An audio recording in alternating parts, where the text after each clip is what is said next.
but it's a religious medieval painting. And we've got the baptism of Christ. Now have a look here. What's really interesting? Look up here. And then look at this one. The one to your right was taken by a patrol officer called Train in America in the 1960s, something he actually had quite a shock seeing. Don't you think they look really similar? I wonder why they look so similar and what that one is doing in a medieval religious painting. There are many more paintings, often with religious themes, that have strange craft in the sky. Okay, now this is one. What I'm really trying to do is just get you thinking to actually explore for yourself some of the things that you've been taught, and just, when you explore, try and be open to possibilities. And this is things that will maybe just give you one of the dots to many dots for yourself. Many researchers quote these specific words in the Bible which reference God. Will Hart, the dawn of the Genesis race, is one of them. Verse 26, then God said, and now we will make human beings. They will be like us and resemble us. Us? Who is us?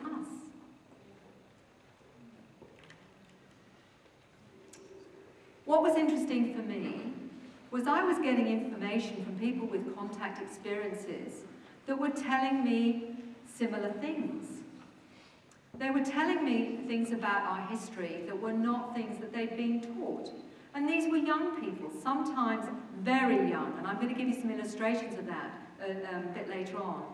But this was a young lady, when she came to see me, was in her early 20s.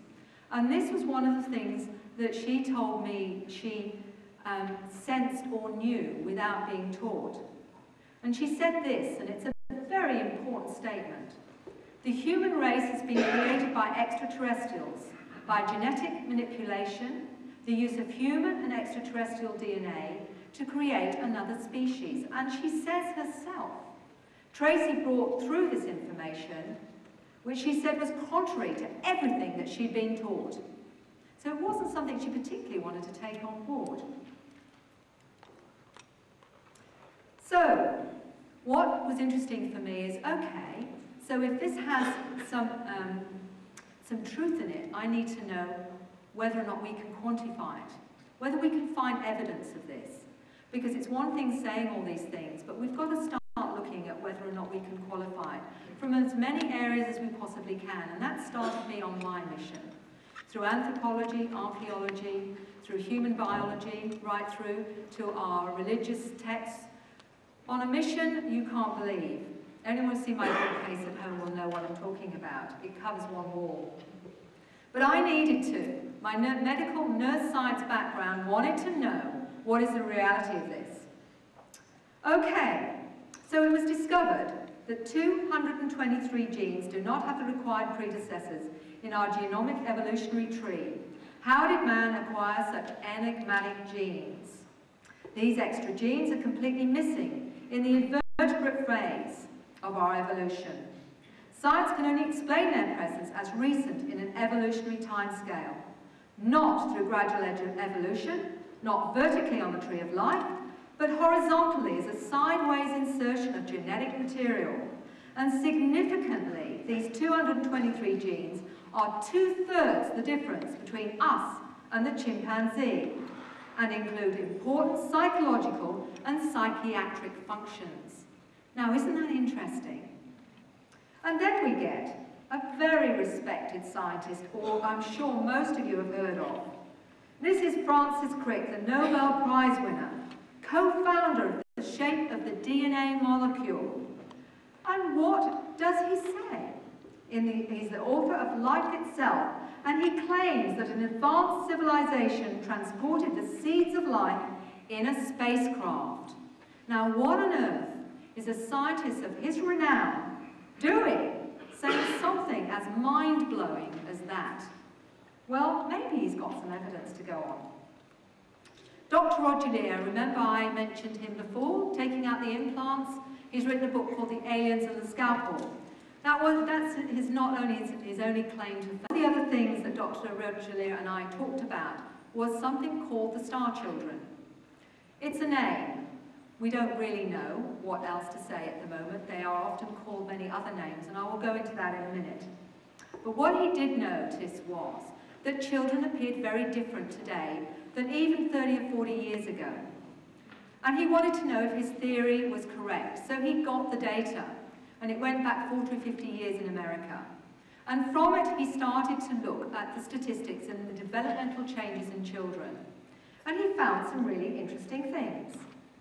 This is just one of his many statistics that he kindly loaned to me.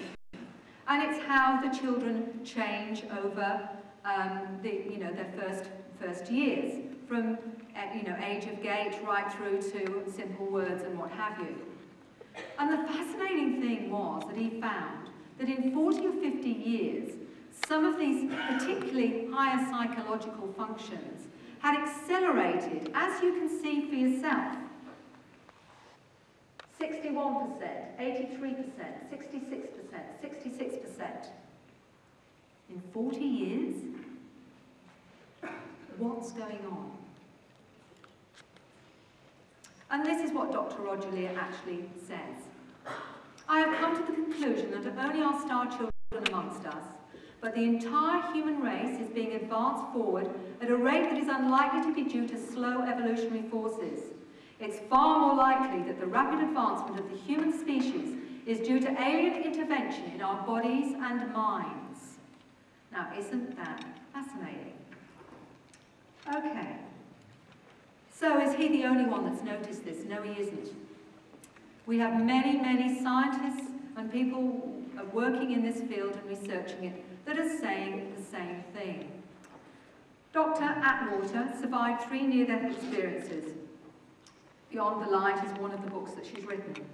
One of the things she actually says about what she calls the children of the new millennium. She believes that something very unusual is happening. The extreme jump in intelligence between 24 to 26 points concerns non-verbal intelligence, the ability to know and intuit information. And in the area of genius, once ranked scores between 134 and 136. A preponderance of today's youth test 150 to 160, many over 184. No precedent, she says, explains this. Humanity's long-predicted quantum leap in evolution is happening right now and on several fronts. Kids being born different and children changed, either because of a powerful life event or from an encounter with a power punch that best describes the impact of a near-death or an otherworldly experience. Today's children are either being born that way or becoming that way. Humankind is taking a quantum leap right now. And some of you may be aware of the sleeping prophet Edgar Cayce, who died in the 1940s. And he talked about, before he died, about the 5th root race, which covered the years 1998 to 2010. He said it was a global leap in our overall refinement as a species. So when you start getting information from all different areas of society and what we understand from about ourselves, you have to start saying, well, maybe, just maybe, there's something in all of this. Now look where we are, dear old Murdoch. And you may recognise some of the figures in this one. And thank you very much, Brian, for letting me have this photograph to use. I'm sure you never knew I was going to do this to you. This was when we had a family called the Andrews family here, about 5 years ago now, it must be. Anne Andrews wrote a book about her family's experiences, particularly her son Jason, which is this gentleman here. He was very shy and didn't like having his photograph taken. It probably looks like that too, and I think you'll see here are President Mike Jordan and some others of the committee. And this is Professor Frodsham, who unfortunately can't be here tonight. This is Daniel, the elder son, and this is Paul, this is Anne, and I think you can recognise the person that needed her hair doing properly in the back there. The reason I'm mentioning these to you, this family, is because there was something that Jason said when he was a teenager. And this is what he said. If I can find it again, here we go. He said, the children are genetically altered before they are born. They are given ET DNA. Now that was really very interesting to me, because Because again, I had a mother talk to me about her son one day,